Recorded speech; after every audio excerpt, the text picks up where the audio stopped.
பூஜ்ஜிய அகத்தடையுடைய ஒரு முதல் எக்ஸ் ஆனது ஒரு ஒன்றில் காட்டப்பட்டுள்ள எக்ஸின் வோல்ட்டளவானது வெப்பநிலை ஏகபரிமாண முறையை சார்ந்திருக்கும்.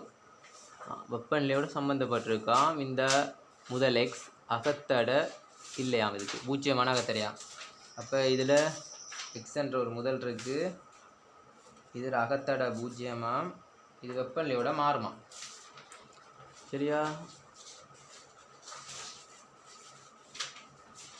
பூஜ்ஜியம் பாய்சி தொடக்கம் 100 பாய்சி வரையுள்ள ஒரு வெப்பநிலை வீச்சுக்கு 0 தொடக்கம் 20 மில்லி ஆம்பியர் வரையுள்ள ஒரு ஓட்டத்தை ஐய உற்பத்தி செய்கின்றது. சரியா? அப்போ எவ்வளோ ஒரு மின்னோட்டம் மட்டும் வருது, இதில் ஒரு தடம் ஒன்று செட் பண்ணியிருக்காங்க. இதை கொண்டு போய் பூஜ்ஜியம் புவி தொடர்பு செஞ்சுருக்காங்க. அப்போ இங்கே அழுத்தம் பூஜ்ஜியமாக இருக்குது. இங்கே ஆர் தடை, இதுக்கிடையில் அழுத்தம் பியா. இதுக்குள்ளே போகிறது தான் மின்னோட்டம் ஐஎஸ். ஐஎன்னு போட்டிருக்காங்க, ஐ. சரியா? 0 பாய்சி தொடக்கம் 100 பாய்சி வரைக்கும், 0 பாய்சி தொடக்கம் 100 பாய்சி வரைக்கும் வெப்பநிலை வீச்சுக்கு 0 தொடக்கம் 20 மில்லி ஆம்பியர் வரையுள்ள ஒரு ஓட்டம் ஐயை உற்பத்தி செய்கிறது. அப்போ 0 தொடக்கம் 20 மில்லி, 0 பாய்சிலேருந்து 100 பாய்சி வரைக்கும்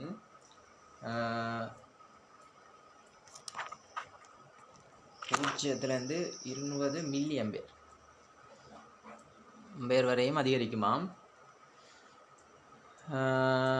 ஓட்டம் ஏகபரிமாண முறையாக 0க்கும் 5 வோல்ட்டுக்கும் இடையுள்ள ஒரு வோல்ட்டளவு மாற்றப்படும். அதே வேளை அது தடை ஆறிற்கு குறுக்கே ஒரு பயப்பு வோல்ட்டளவு V-ஆக அளக்கப்படுகிறது. இதோடு சேர்ந்து 0 தொடக்கம் 5 வோல்ட் வரையும் மாறுமா. ஒரு மாறுற கணியம் தந்திருக்காங்க. இதில் அழுத்தம் ஆறு அழுத்தம் V என்று தான் தந்துருக்காங்க. சரி, இப்போ இவ்வளோ தான் தரவு. முதலாவது கேள்வி என்ன கேட்குறாங்கண்டா, ஆர் ஒரு ஓம் தடை எனின் ஆரின் IV சிறப்பியல்பை பரும்படியாக வரைக. வரை சொல்கிறாங்களா? பரும்படியாக வரைக, சிறப்பியல்பு வரைகண்டா கிரதானே. ஆர் ஒரு ஓம் தடை எனின் ஆரின் IV சிறப்பியல்பை பரும்படியாக வரைக. பரும்படியாக வரையண்டா வரையத்தான் சொல்கிறாங்க. முதலாவது கேள்வி, V சமன் என்ன சமன்பாடில் IR கட்டாயம் மின்னோட்ட கேள்வி ஒன்று இருக்கும். இதில் V சமன் என்ன IR, இதில் ஆர் இதைத்தான் கீறட்டான், Vக்கும் Vக்கும் எடுக்கட்டான். ஐக்கும் V சிறப்பியல்பு பரும்படியாக வரைக. ஐக்கும் Vக்குமெண்டா மாத்திரமெண்டா தலைகளாக வந்துடும். இப்படி வச்சுருந்தோம்டா V சமன் RI என்று போடுறேன். ஏனண்டா V சமன் RI என்று போட்டோம்டா y சமன் என்ன mx. அப்போ இதுலேருந்து விளங்குமா இல்லைங்களா? இதுலேருந்து நாங்கள் பார்த்தோம்டா yஹில் V இருக்குது, xஹில் I இருக்குது. அப்போ இதுக்கான வரைப்பு நம்ம என்ன வரும்? சரியா? ஆர் இதில் போகும் 0க்கு 0. ஏன் 0க்கு 0 இங்கே போட்டிருக்கேன்டா, 0 எல்லாம் தந்திருக்காங்க இங்கே, அதனால் 0க்கு 0 தொடங்கியிருக்கேன், இடையிலாம் தொடங்கல, அது காரணம். சரியா? 0க்கு 0 இருக்கும். V சமன் IR, y சமன் mxயில் படத்துக்கு இருக்கேன். அடுத்தது, தடை ஆரின் பெருமானம் யாதாக இருத்தல் வேண்டும். தடை ஆரின் பெருமானம் யாதாக இருத்தல் வேண்டும். தடை ஆரின் பெருமானம் யாதாக இருத்தல் வேண்டுமெண்டா, இதில் இருக்க தரவுப்படி நாங்கள் இந்த 5V 20 இதுதான் உச்சகட்டங்கள், இதை வச்சு கொண்டு நான் காணுவோம். ஏன்னா மிச்சம் ஒரு தரவும் தரல இதில். அப்போ அதனால் ரெண்டாவதுல V சமன் IR தான் சமன்பாடு. ஆரை காணட்டாமாம். அப்போ ஆர் சமன் என்னவா இருக்குமென்று கேட்டிங்கன்னா Vங்கில் ஐயா இருக்க போகுது. எத்தனை வோல்ட்? 5 வோல்ட்டுக்கு ஐ எவ்வளவு? அதே தானே கேட்குறாங்க. 20 மில்லி ஆம்பியர். மில்லி என்றால் தர 10⁻³ ஆம்பியர். அப்போ பிரித்தமெண்டா 10⁻³ மேலே போனால் 10⁻³ I 4 20. அப்போ 1/4 தர 10⁻³ அடுக்கு. அப்படி பார்த்தோம்னா 10⁻³ 1000. 1000 பிரித்தமெண்டா 4 2 8, மிச்சம் 20 இருக்குது. I 4 20 250 ஓமாக இருக்குது. சரியா? ஓகே. மூன்றாவது, எக்ஸின் வெப்பநிலை 25 பாய்சியாக இருக்கும்போது தடைக்கு குறுக்கே உள்ள வோல்ட்டளவினதும் ஓட்டத்தினதும் பெருமானங்களை கணிக்க. இதிலிருந்து தடையில் உள்ள வலுவிரயத்தை கணிக்க. எக்ஸின் வெப்பநிலை 25 பாய்சியாக இருக்கும்போது, அப்போ 100 பாய்சியாக இருக்கும்போது 5 வோல்ட்டண்டா, தர 25 பாய்சியாக இருக்கும்போது எத்தனை வோல்ட்டாக இருக்கும்? 25ல் 4 முறை. அப்போ 5/4 வரும். 5/4 வோல்ட். இது ரெண்டாவதுல 100 சி இதுக்கும் ஆம்பை கொடுக்கலாமா? 100 சிக்கும் இதுக்கும் இதோட தொடர்பு தானே இருக்கு. அப்போ இதுவும் அப்படி தானே. 100 சிக்கு 20 மில்லி ஆம்பியர்ண்டா தர 25 சிக்கு. இதுவும் 4 முறை 4 20னா 5 மில்லி ஆம்பியர். 2 வோல்ட்டாக எடுத்துட்டேன். இப்போ என்ன ஆரக்க கொணுமா இல்லையே? வலுவிரயத்தை காண்க. ஓட்டறிந்த பெருமானம் கண்டால் தடைந்தது வலுவிரயம். வலுவிரயம்டா பீசமன் ஐவர் இருக்க மாதிரி தானே. அப்போ ஆறு கட்டாயம் இதுக்கு தேவை தானே. அப்போ இதில் தொலைச்சி இங்கே எழுதுறேன். வீசமன் என்ன? ஐஆர். சரியா? வீசமன் ஐஆர். வீசமன் ஐஆர்ண்டா எத்தனை வோல்ட்? 5/4 சமன் ஐயவளவு 5 தர 10/3 தர என்ன? ஆர். அப்போ ஆர் சமன் என்ன எடுக்கணும்? இப்போ இருக்கிற இங்கே வந்து பிரிக்கும். அப்போ 5/4 தர 5 தர 10/3. அப்போ ஆர் சமன் எவ்வளோன்னு கேட்டிங்கன்னா 5 5 வெட்டினா 1/4. 1/4 காப்பங்கு. அப்போ 0.2 5 தர 10/3 மேலே போனால் 10/3. இப்போ 0.2 5 தர 10/3. அப்படி பார்த்தோம்னா 0.2 5 தர 10/3.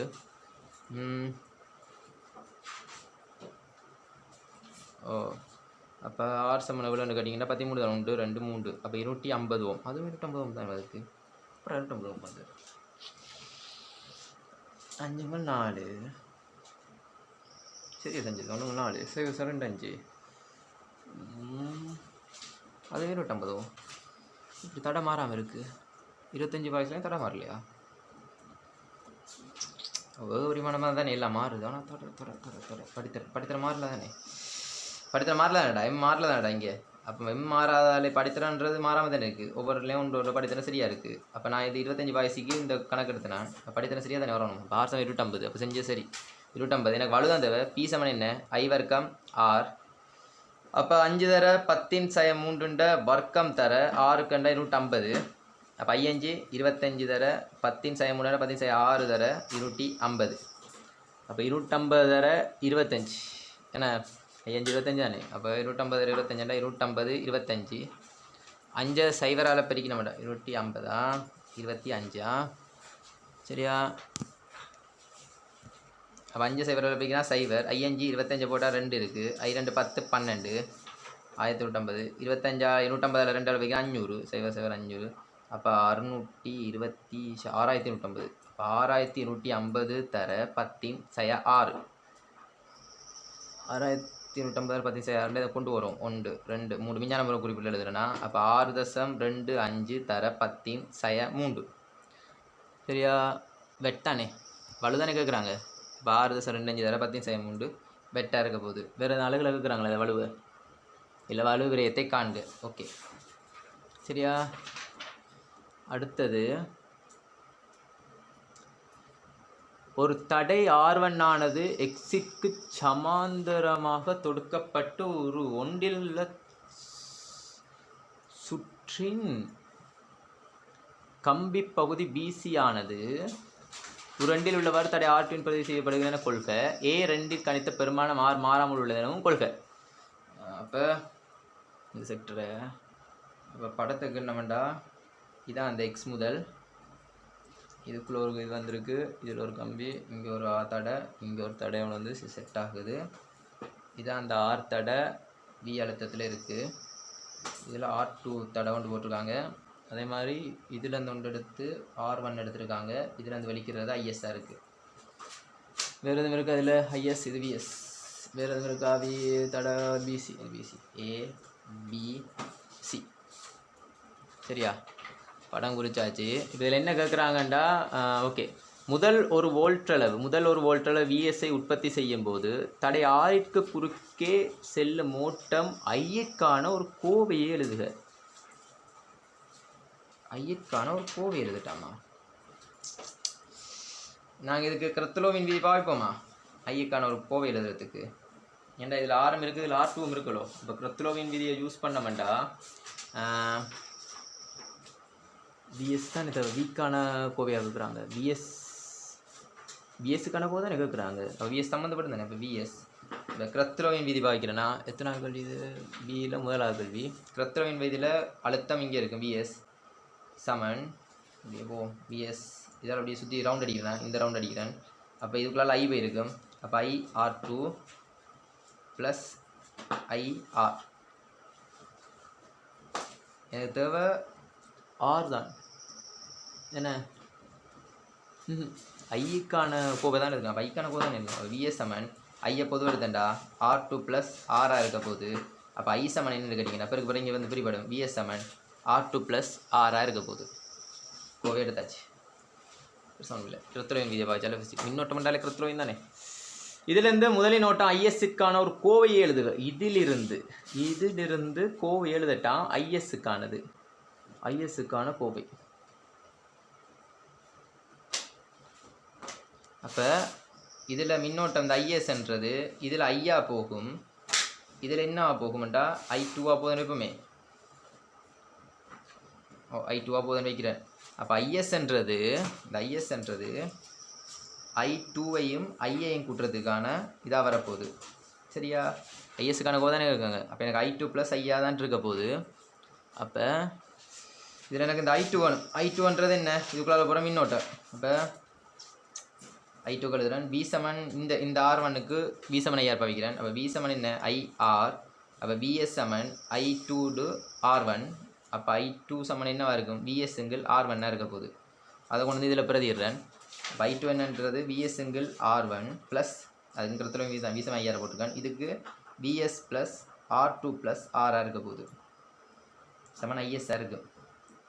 இப்படி இல்லை சரியா? ஐஏஎஸ்ஸுக்கான கோவை தான் எழுதி வச்சுருங்க. அப்போ கோவை சரி. ஓகே, கோவை எழுதியாச்சு. அடுத்தது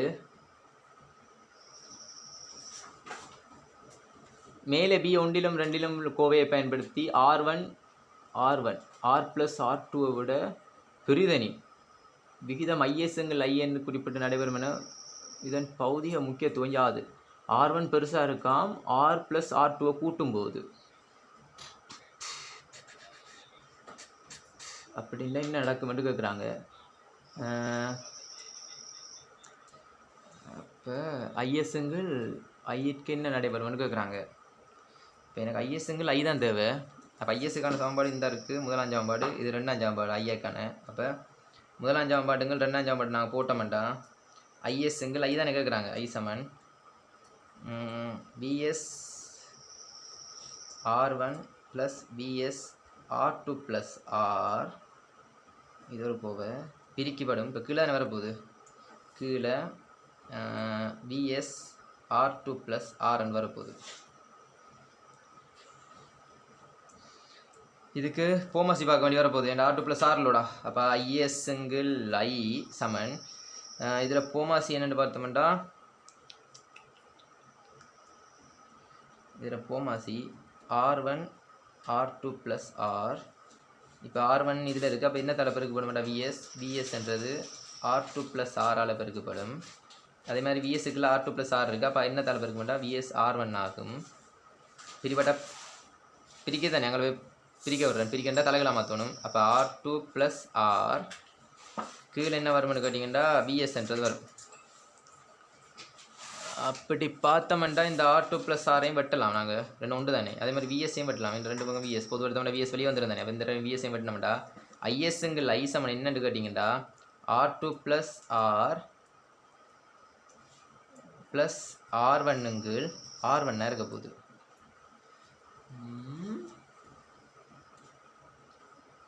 ஐஎஸ்எங்கள் ஐ சரியா போட்டிருக்கண்ணா? R1 இருக்க போகுது. இப்போ இதில் என்ன கேட்குறாங்கண்டா R1 பெருசனை.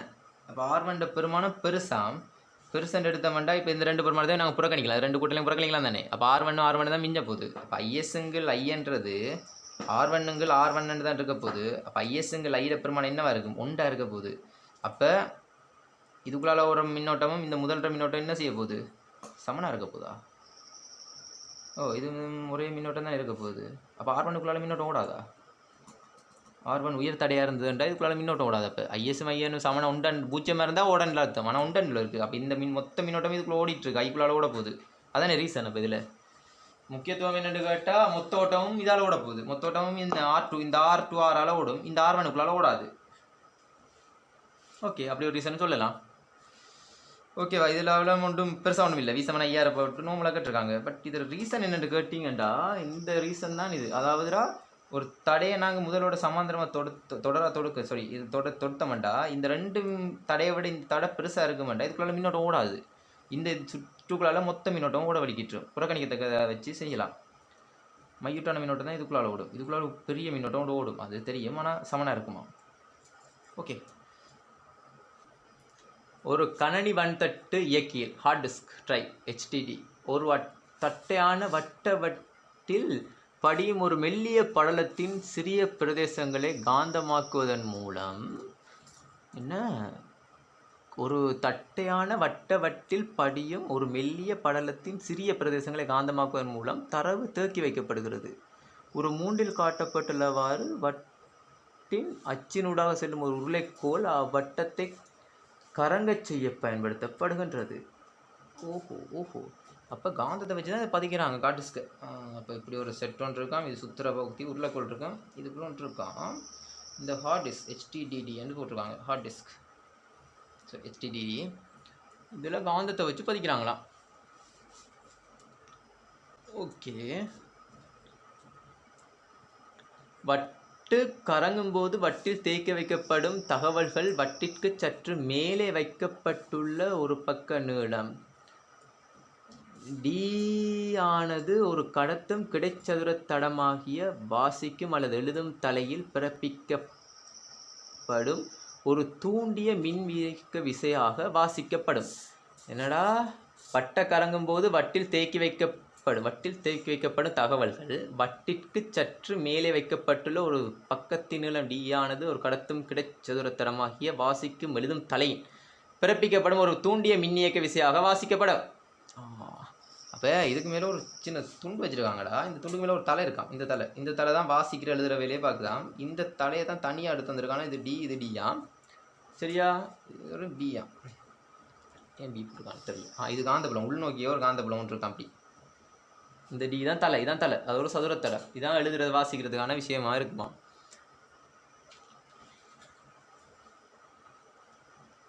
வட்டு ஒரு மாறா கோணவகம் ஒமேகாவுடன் கறங்குகின்றது. வட்டு கறங்கும் போது வட்டின் மையத்திலிருந்து இடைத்தூரம் ஆறில் இருக்கும் தடத்தி என்னடா, வட்டு கறங்கும் போது வட்டின் மையத்திலிருந்து இடைத்தூரம் ஆறில் இருக்கும் தடத்தின் அதே பருமனுள்ள ஒரு தனியாக்கிய காந்த பிரதேசம் கடத்தும் தடத்திற்கு கீழே செல்கிறது.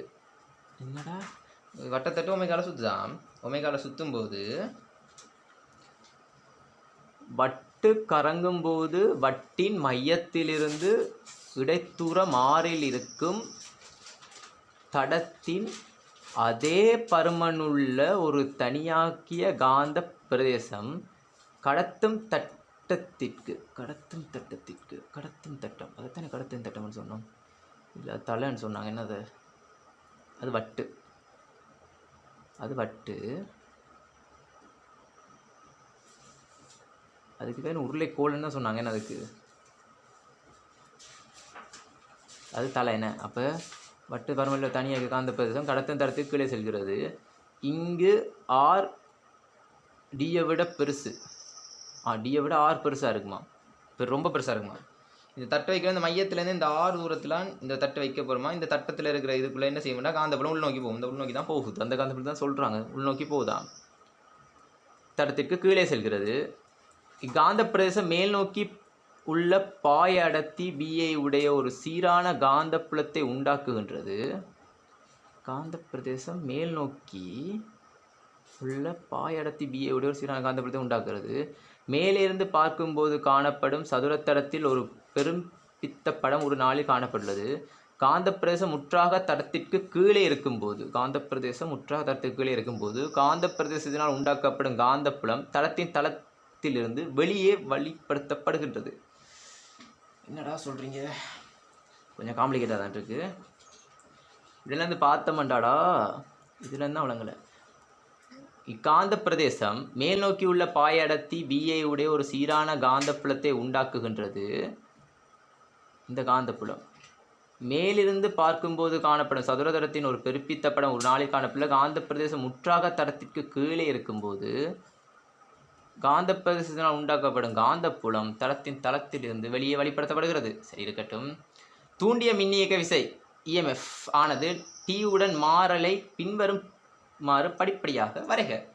தூண்டிய மின்னியக்க விசை என்னத்தை உருவாக்க மாட்டா? ஆடலோட்டத்தை தான் உருவாக்கும். சரியா? அதை நம்மளுக்கு தெரிஞ்சிருக்கணும். அப்போ தூண்டிய மின்னியக்க விசைங்களுக்கு ஆடலோட்டத்தை உருவாக்குமான்னு கேட்டால் இதில் என்னென்ன கேட்குறாங்க? கீழே தந்துருக்காங்களா? ஏதோ உண்டு. T1 ஆனது புலம் தடத்தினுள்ளே புகும் தருவாயில் உள்ள நேரமாகும். T1 ஆனது T1ன்றது புலத்துக்குள்ளே புகும் நேரமாகும், தருவாயில் உள்ள நேரமாக. T2 ஆனது தடம் முற்றாக புலத்தில் இருக்கும் போது உள்ள நேரமாக மாறும். T3 ஆனது புலம் தடத்தில் முற்றாக வெளியேறும் தருவாயில் உள்ள நேரமாகும். அப்போ இந்த புலம்ன்றதுடா இது உண்மையாகவே சதுரத்தடத்தில் வரலடா. இந்த டிஸ்க்லேருந்து வருது. இந்த டிஸ்க்லேருந்து வந்தால் அவங்க சொல்கிறாங்க, இப்போ இந்த சதுரத்தடம் ஒரு காந்தப்புலத்துக்குள்ளே, இப்போ நாங்கள் கழி செஞ்சுட்டு வந்தானே, இப்போ இப்படி இருக்கிற இதுக்குள்ளே வட்டத்துக்குள்ளே இப்படி ஒரு வட்டம் இருக்குன்னு வைங்களேன். இப்போ இதுக்குள்ளே சதுரத்தடம் போகிறதுக்கு ஒரு டைம் இருக்குது. இந்த டைம்லேயும் உள்ளே இருக்கிற ஒரு டைமும் வெளியே இருக்கிற டைமும் என்ன நடக்கும்னு கேட்குறாங்க. இப்போ T1ல் என்ன செஞ்சுருக்க மாட்டா? உள்ளே போகிற டைம்லேருந்து என்ன செஞ்சுருக்கா? தூண்டிய மின்னியக்க தூண்டி இருக்கும். உள்ளே போனோன்னு என்ன செஞ்சுருக்குமாட்டா? T3ல் ஓய்வாயிருக்கும். திருப்பிக்குள்ளே வந்து விழுந்துருக்கும். அது T3ல் அது T3 நின்றுருக்கும். T1 T2ல் ஏன்னா T2ல் உள்ளே நிற்கிது இந்த டீமில். T2லேருந்து T3க்கு வெளியே வரும்போது என்ன செய்ய மாட்டா? எதிராக வந்திருக்கும். சரியா?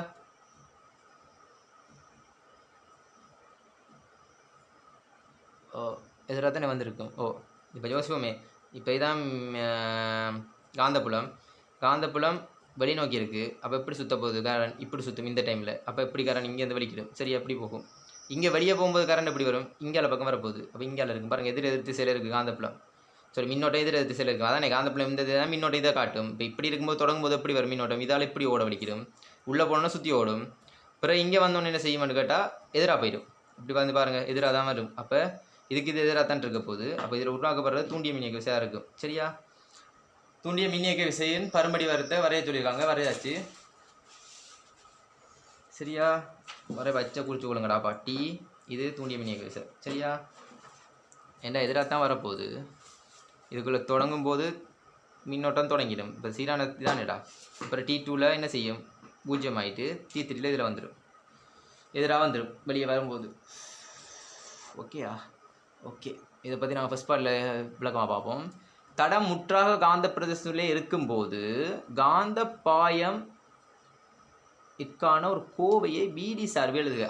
காந்தப்பாயம் இந்த மின்பாயத்துக்குள்ளே நாங்கள் படிச்சிருக்கோம். என்னென்னு கேட்டிங்கன்னா, மின்பாயம் சமன் முதல்ல வழிகாட்டுறேன். மின்பாயம் சமன் E.A சமன் Q சிக்மா நோட்டுன்னு படிச்சிருப்போம். அதாவது கவுசின் தேட்டத்தில் இது இருக்குது. அதே மாதிரி தான் இதை மின்பாயம் என்ன? ஈக்கு பதிலாக இதில் பியை போடுவோம். மற்றது என்ன? ஏ என்று போடுவோம். சரியா? அப்போ B.A என்னது? இந்த இதானே இது பரப்பு. அப்போ D வர்க்கமாக இருக்க போகுது. B.D வர்க்கம். மூன்றாவது என்ன? இது நாங்கள் மின்புலத்தோட சம்மந்தப்பட்டு தான் சொல்லிட்டேன். காந்தப்பாயம் சமன் B.A இருக்கும். அப்போ B.D வர்க்கமாக இருக்க போகுது. அடுத்தது காந்த பிரதேசம் தடத்தை கடந்து செல்வதற்கு எடுக்கும் நேரம். காந்த பிரதேசம் தடத்தை கடந்து செல்ல எடுக்கும் நேரம் டெல்டா டீக்கான ஒரு கோவையை dr ஒமேகா ஆகியவற்றின் சார்பில் தருக. காந்த பிரதேசம் வட்டின் தட்டத்தில் ஒரு இடைத்தூரம் ஆறில் இருக்குதுன்னா கொள்க. வட்டத்தன்மை இதுன்னு ஒரு இடைத்தூரம் ஆறில் இருக்காம். அப்போ காந்த பிரதேசம் தடத்தை கடந்து செல்வதற்கு எடுக்கும் நேரம் டெல்டா டி. அப்போ இதில் ஆர் ஒமேகாலாம் சம்மந்தப்பட்டிருக்கா? வி சம்மந்தப்பட்டிருக்கு. அப்போ எங்களுக்கு தெரிஞ்சது வி சமன் என்ன? எஸ்எங்கள் டி தானே. அப்போ இதில் என்ன கேட்குறாங்கண்டா, காந்தது கடந்து செல்றதுக்கு. சரியா? இதில் வி சமன் எஸ்எங்கள் டி என்று போட்டோம்டா. எஸ்எங்கள் டி இதில் எழுதுறேண்ணா. மூன்றாவதுக்கு வி சமன் என்ன? எஸ்எங்கள் டி. டி தான் டெல்டா டி. அப்போ டெல்டா டி சமன் என்ன? எஸ்எங்கள் பியாக இருக்க போகுது. அப்போ காந்தப்புலத்தை கடந்து செல்கிற தூரம் என்னென்னு கேட்டிங்கன்னா, இதான் தூரம் காந்தப்புலம். இதானே இதெல்லாம் கடந்து போகுது. டி தூரத்துலாம் கிடக்குது. ஓ, டி தான் இருக்குது சொல்லும்போது. ஓ, தடமுற்றா முதலாகவே சொல்லிட்டாங்க. தடமுற்றாக டியில் இருக்குது. டியில் தான் இருக்குது. தடமுற்றா உள்ளே இருக்கும்போது டி தான் இருக்கும்.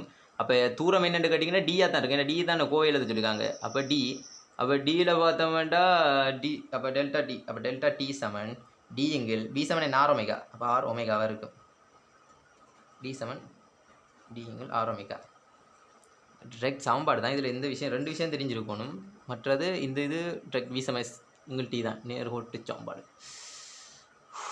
மேலே C2 3 ஆகிட்டுள்ள உங்கள் விடையை பயன்படுத்தி அல்லது வேறு விதமாக தடத்தில் தூண்டும் மின்னியக்க விசையின் பருமன் சிக்மாவிற்கான ஒரு கோவையை BDR ஒமேகா ஆகிட்டின் சார்பில் தருக.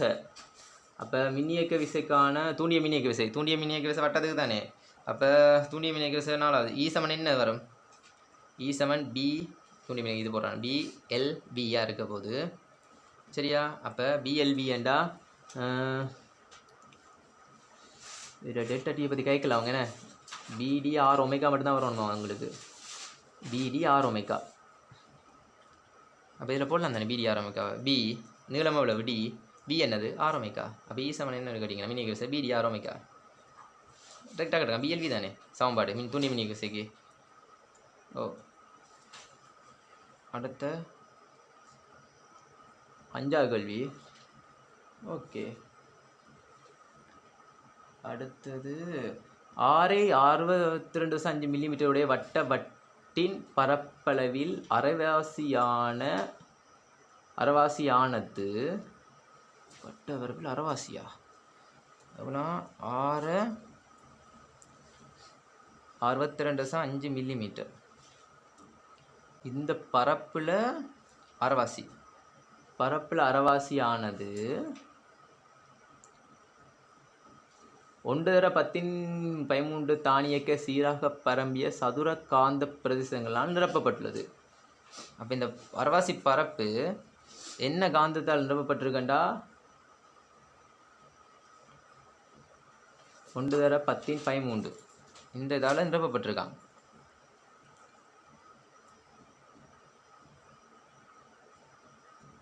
ஆரை 12.5 மில்லிமீட்டருடைய ஒரு உருளைக்கோளின் காந்த பிரதேசங்கள் இல்லை. இந்த உருளைக்கோளில் 12.5 மில்லிமீட்டர் இருக்கிற ஒரு உருளைக்கோளில் காந்த புலம் இல்லையா. காந்த பிரதேசம் ஒன்றின் ஒரு பக்க நீளம் டியை கணிக்க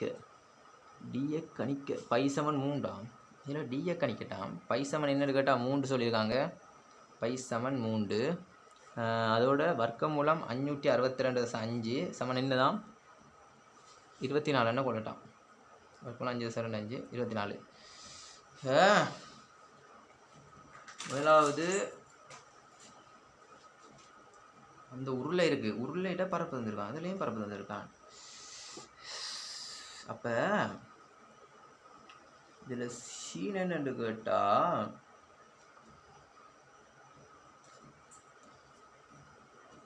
என்ன விஷயம் சொல்கிறாங்க விளங்கிட்டா. இப்போடா இப்படி ஒரு ஹார்ட் டிஸ்க் இருக்குடா. இந்த ஹார்ட் டிஸ்கில் இதான் சுழல் ரச்சு. இந்த ஆரையத்தான் அவங்க தந்திருக்காங்க. இங்கே இந்த இருக்குது 62.5 மில்லிமீட்டரா சரி சரியா சரி. இந்த 62.5 மில்லிமீட்டர் இவ்வளோ 62.5 மில்லிமீட்டர். இதில் அரைவாசி பரப்பு தான் என்ன செஞ்சுருக்கேன்டா காந்தப்புலமாக மாறி இருக்கான் சரியா. அதாவது இந்த மொத்த ஆச்சிலேருந்து இது 62.5 மில்லிமீட்டர். இதில் அரைவாசி பரப்புலாம் காந்தப்புலம் மாறி இருக்கான். நான் என்ன ஏன் அரைவாசி பரப்பு காந்தப்புலம் மாறி இருக்குது. இப்போ என்ன செய்யறேன் அந்த உருளைக்கோள் இருக்குது தெரியுமா. அந்த உருளைக்கோள் என்ன செய்யுதுன்னு கேட்டால் 12.5 இருக்குது தெரியுமா. இந்த 12.5 மில்லிமீட்டரில் வச்சிருக்கப்பட்டிருக்கான். அப்போ இந்த உருளைக்கோளால் என்ன செய்யும் இந்த பெரிய டிஸ்க் தான் ஃபுல் டிஸ்க். இந்த டிஸ்கில் இந்த 12.5 உருளைக்கோள் இருக்கிறால இந்த துண்டுகளை மட்டும்தான் காந்தப்புலம் இருக்குது. இந்த காந்தப்புலத்தில் பரமன் தான் 1/10⁻³ தந்திருக்காங்க எங்களுக்கு சரியா.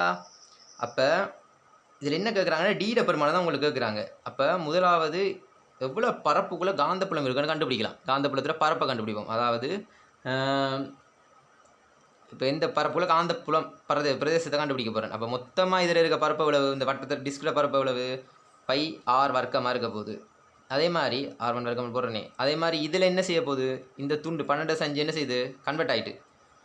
அப்படி பார்த்தா இதுக்குள்ளே காந்தம் இல்லைண்ணே இந்த துண்டுக்குலாம் காந்தம் இருக்கு. அப்போ 62.5 12.5 62 12.5 கழிக்கணுமா இது செய்யணுமா.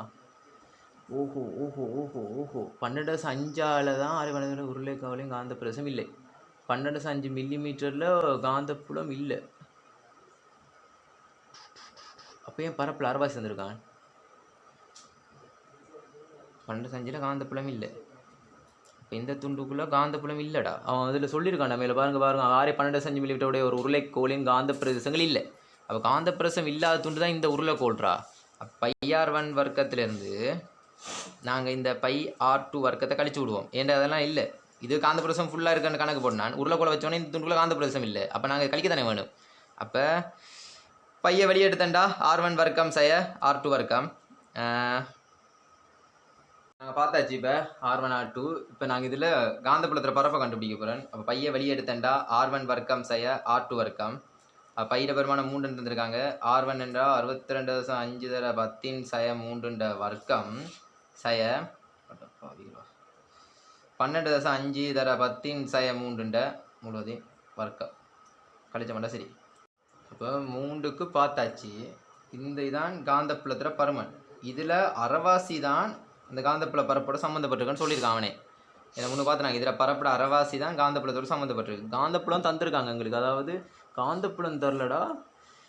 1 பரப்பில் அரைவாசியானது 1/10 தானியாகிய சீராகிய பரம்பிய சதுர காந்த பிரதேசங்களால் நிரம்பப்பட்டுள்ளது. காந்த பிரதேசங்கள்லாம் நிரம்பப்பட்டிருக்குன்னு சொல்லியிருக்கான். அப்போ காந்த பிரதேசங்கள்லாம் நிரம்பப்பட்டிருக்கண்டா. அப்போ அந்த 1/10 என்னது? 1/10 ஒருவேளை 1 அதாவதுடா இல்லை 1/10 வந்திருக்கான். இது காந்த பிரதேசங்களும் நிறுவப்பட்டிருக்கண்டா. இது காந்த பிரதேசம்ன்றது மின்பாயத்தை தான் குறிக்கிது. மின்பாயத்துக்கு சமம் இல்லை. காந்த பிரதேசம் சொல்லுவாங்க. மின்னியக விசை தூண்டியக விசைன்றாடா போட்டிருக்கலாம். ஆனால் இது காந்த பிரதேசத்தை பற்றி கேட்குறான். பிரதேசம் என்ன? மின்பாயத்தோடு சம்மந்தப்பட்டிருக்கு. மின்பாயத்துக்கு தான் இந்த சமன்பாடில் இருக்காது. இந்த பரப்பில் இந்த பரப்பில் இதான் மின்பாயமாக இருக்கும். மின்பாயம் என்னதுக்கு சமனாக இருக்கும்? E.A சமனாக இருக்கும். அப்போ E.A சமனாக இருக்குண்டா. அப்போ இது என்னவா இருக்கும்? B.A சமனாக இருக்க போகுது. B.A தானே இந்த காந்த பிரதேசத்தை பற்றி கேட்குறாங்க. காந்த பிரதேசத்தை பற்றி கேட்கச்சா மின்பாயமாக இருக்கும். மின்பாயம் B.A சம்மந்தப்பட்டிருக்கும். அப்போ இந்த B.A தான் இதில். அப்போ இதான் காந்த பாயம் B தான் இது. அப்போ 1/10 ஏண்டா டி வர்க்கம் சமன் என்னவா இருக்க மாட்டா 3 வெளியே எடுத்துட்டேன். அப்போ 62.5 தர 10 சய 3 வர்க்கம் சய 12.5 தர 10 சய 3 வர்க்கம் கீழே 2. அப்போ இதை கொண்டு வந்து பிரித்து விட்டு போட்டோம்டா டி வர்க்கம் சமன் என்னன்னு கேட்டிங்கடா 3 ஃபுல்லாக எழுதுறனே 62.5 சய வர்க்கம் சய 12.5 முழுதின் வர்க்கம். இதை விட்டு வெளியே எடுக்கிறேன். தர 10 சய 3 6 ஏன்டா 10 சய 3 6 தானே. அதை வெளியே எடுத்துறேன். பொதுவாக எடுத்துட்டேன்னா அப்போ கீழே என்ன வருமானே 1/10 சய 3 கீழே பெருக்கப்பட்டால் 2 தர 10 அவனுக்கு இருக்கு. அப்போ இதிலேருந்து டி வர்க்கம் அங்கே போனால் வர்க்க மூலம் அவள் டி சமன் வர்க்க மூலம் 3க்கு வரப்போகுது. வர்க்க மூலம் 3க்கு வந்தால் 5 சமன் 3 வந்துருக்காங்க எனக்கு என்ன 5 சமன் 3 இங்கே 2 மிஞ்சி இருக்குது. அங்கே 10 சய 6 இருக்குது. வர்க்க மூலத்தை போட்டோம்ன்ற பிரச்சனையே. இந்த வர்க்க மூலம் 3 ஒரு பெருமானம் வந்துடுது இங்கே.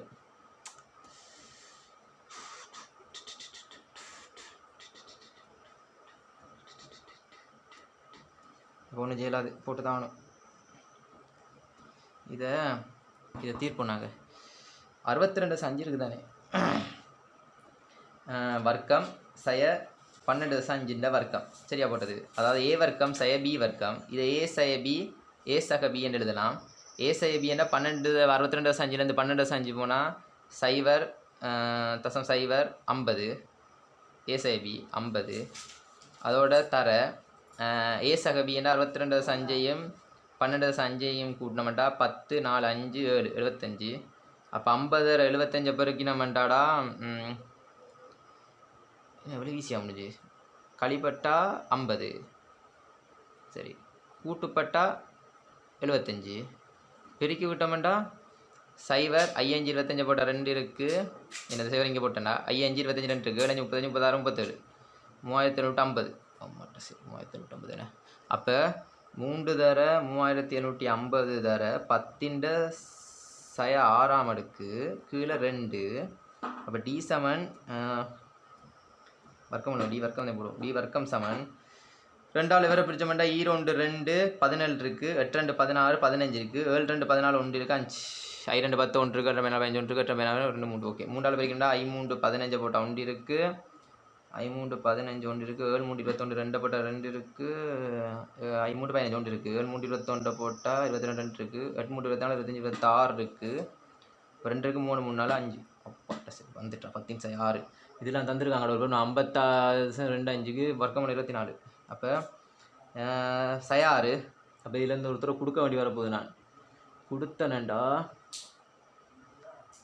ஏன்டா சரியாக தானே பிரிச்சிருங்க. தசம் சேவர் இருக்குது அதில் 50/75 50/75 3950 1965 10 3 வரப்போகுது. இதில் 10 6 ஓஹோ ஓஹோ ஓஹோ ஓஹோ ஓஹோ ஓஹோ ஓஹோ ஓஹோ ஓஹோ 10/13 அங்கால மில்லிமீட்டருக்கு மாற்ற தேவையா? மில்லிமீட்டருக்கு மாற்றினா பிரச்சனைடா. இங்கே 10/13 இருக்குடா. சாரி 10/13 இருக்குது. மேலே போனால் மேலே 10/13 இருக்குடா. இதில் பிரிச்சுனா 10/13 மேலே போனால் 10 அப்போ டி வர்க்கம் சமன் என்னென்னு கேட்டிங்கன்னா 56/25 10 சக3 வரும். அப்படி மாதிரிட்டுன்னா சய3 இதையும் கூட்டிங்க கேட்டிங்கன்னா 9 கூட்டினா சக 13 மேலே போனால் சய 13. அப்போ கூட்டுப்பட்ட சயம் கூட்டுப்பட்டா சய 19. அப்போ சய 19னா இங்கே தான் தானே போகுது. அப்போ இங்கே கொண்டு வந்துட்டா 18க்கு வந்துடுவார் அவர். அப்போ டி வர்க்கம் சமன் என்னென்னு கேட்டால் 56.2.5 தர 10 சய 18. அப்போ வர்க்கம் மூலப்படுத்தி விட்டேன்டா. டி சமன் எவ்வளோன்னு கேட்டிங்கன்னா 52.5க்கு தான் 24 எடுக்க சொன்னாங்க. 24 தர 10 சய 18 10 சய 9 மீட்டர் இருக்க போகுது. 24 தர 10 சய 9 மீட்டர் இருக்க போகுது. அது காந்த பிரதேசம்ன்றது மின்பாயத்தை குறிக்குதுடா. இந்த மின்பாயம் ஈட்டோட்டைக்கு சமனாக இருக்கும். அதில் போட்டு எடுத்திருக்கேன். இதில் வடிவாக சொல்லியிருக்காங்கடா. இதில் பிரதேசம் இருக்குது, இதில் பிரதேசம் இல்லைன்னு கேள்வி வச்சிங்கன்னா விளங்கும். அடுத்த கடைசி கேள்வி 4வது 6வது. பி சமன் 1 தர 10 சய 3 ஆகவும் கரங்கள் வட்டின் கோணக்கதி ஒமேகா சமன் 540 உறுப்பின் வட்டின் பருதியில் ஆர் சமன் 62.5 மில்லிமீட்டர் அமைந்துள்ள ஒரு காந்த பிரதேசம் தடத்திற்கு கீழே செல்லும் போது தடத்தின் மின் தூண்டப்படும் மின் இயக்க விசை யாது? பி இருக்கு. அப்போ இ சமன் என்ன அதான் போட்டிருக்கோம். பி டி ஆர் ஒமேகா 3 போட்டுருக்கோம். ஞாபகம் இருக்கா? அப்போ பி என்னட்டு கேட்டோம்டா 1 தர 10 சய 3. டி என்னட்டு கேட்டோம்டா 24 தர 10 சய 9. ஆர் எவ்வளோன்னு கேட்டால் 62.5 தர 10 சய 3 தர ஒமேகா எவ்வளோ 540. கொஞ்சம் காம்ப்ளிகேட் தான், ஆனால் பெருக்கிதான். அப்போ இதுலேருந்து நான் என்ன செய்கிறேன்டா 1 தர 24 தர 62.5 தர 540 தர 10 சய எவ்வளோ சயலான இருக்குது. அப்போ 10 சய 12 12 10 சய 10 சய 15. சரியா? 3 3 6 6 9 15. இதை பிரிக்கணுமாட்டா? இது நம்மளால் பிரிக்கலாது. இது நீங்கள் எக்ஸாமில் பிரிக்கி பாருங்கள். இப்போ நான் பிரிக்கிறேன் 24 இல்லை பிரிக்கலாது 3 தானே இருக்குண்ணே. 24 தர 62.5 சமன் 1500. 1500 540 நாங்கள் பிரிக்கணுமெண்டா 81 இந்த வந்துட்டா விட 81 1 2 3 4 சைவர் சர 10 சய 15 இருக்குது. அப்போ 1 2 3 4 5 போகுது. 5 போனால் 6 போகணும். அப்போ 8.1 தர 10 சய 5 போனால் 10 சய 10 இருக்குது. அப்போ இதில் தூண்டிய மின்னியக்க செவ்வளோன்னு கேட்டிங்கன்னா 8.1 தர 10 சய 5. இதில் பேசிக்காக முதலாவது கேட்ட கேள்வியிலடா வீசமன் ஐயார் தான் கேள்வி. அது டிரெக்டாக பார்த்து போடலாம். இதில் மட்டும் இந்த தட்டுக்கு மட்டும் தந்துருக்காங்க. ஆனால் தட்டை பற்றி அவ்வளோ டீப்பாலாம் கதைக்கலை. பட் அவங்க மின்பாயம்ன்ற ஒரு விஷயத்தை பற்றி கழிச்சிருக்காங்க. மின்சாய சேவம் பி.ஏ. இது அதே மாதிரி தான் கௌசின் திட்டத்தில் யூஸ் பண்ணியிருப்போம். மின்பாயம் பி.ஏ. இந்த பி.ஏ இந்த காந்த பிரதேசம் இருக்கிற இல்லாத பிரதேசத்துக்குள்ளே வரும்போது இது என்ன மாதிரி நடக்கும், இதில் அதாவது எவ்வளோ டியில் இருக்கணுமன்ற ஒரு கணக்கு. அதாவது நாங்கள் அந்த தட்டை ரெடி பண்ணும்போது தட்டில் வைக்கிற அந்த பெட்டி என்ன நீளத்தில் இருக்கணுமன்ற கணக்கை நாங்கள் இப்படி தான் வச்சு செய்யணும். இந்த துண்டில் வைக்கும்போது எவ்வளோ காந்தப்புலம் வருது, இந்த துண்டில் வைக்கும்போது எவ்வளோ, அதாவது எவ்வளோ ஆரைக்குள்ளே நாங்கள் வைக்கும்போது காந்தப்புலம் உருவாகுதோ அதுக்கேற்ற மாதிரி அந்த தட்டை டிசைன் பண்ணணும். அந்த தட்டு டிசைன் பண்ணுற முறையைத்தான் இதில் தந்திருக்காங்க. மற்றபடி ஒன்றும் இல்லை. பட் இது ட்ரெக் சமன்பாடு தான். ஆனால் ஒரு டிஸ்கை பதிக்க வச்சிருக்காங்க. ஹார்ட் டிஸ்க் எப்படி வேலை செய்யுது, ஒரு மின்புலத்தை வச்சு தான் இது பதியப்படுது. ஆனால் எப்படி பதியுது என்ன விஷயமும் நான் தரல. பட் இந்த டிஸ்கில் மெயின் என்ன செய்யணும், இந்த தட்டு, அதாவது அதுக்கு மேலே வைக்கிற தட்டு இந்த காந்தப்புலத்தை எப்படி பாதிக்குது, அந்த காந்தப்புலத்தை எப்படி உருவாக்குறத வச்சுக்கொண்டு அந்த தட்டுற நீளம் டி எப்படி காண்றதுன்றதை வச்சு தான் இருக்காங்க. ஆனால் மின்பாயத்தை வச்சு இது கேள்வி வந்திருக்கா. கொஞ்சம் ஈஸியான கேள்வி தான், தெரிஞ்சால் ஈஸியான கேள்வி.